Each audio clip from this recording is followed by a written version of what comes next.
Antochi, eu cerut bani la Antochi să... Da? Zice la mulți ani la grasă. Hai.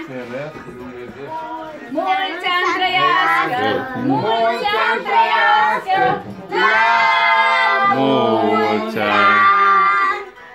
mulți ani trăiască, mulți ani trăiască, la mulți ani. Cine să trăiască, cine să trăiască, la mulți ani. Mămica să trăiască, mămica să trăiască, la mulți ani. Și copiii să trăiască, și copiii să trăiască, la mulți ani. Da, nu și la mulți ani. Hai să dăm tot. Termopane! Eu am eu uita și Matias. Gata. Bravo! La mulți ani, la mulți ani, la mulți ani. La mulți ani și cântați în urechea mea.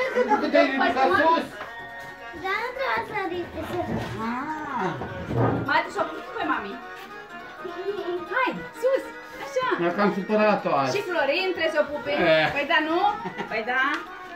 Mi-a cam supărat-o pe mamicicuța azi. Să trăiți grașilor, să fiți fericiți și sănătoși. La fel, toată lumea. Și să vă dea Dumnezeu mult spor și putere și... Mă gândeam că mulți copii.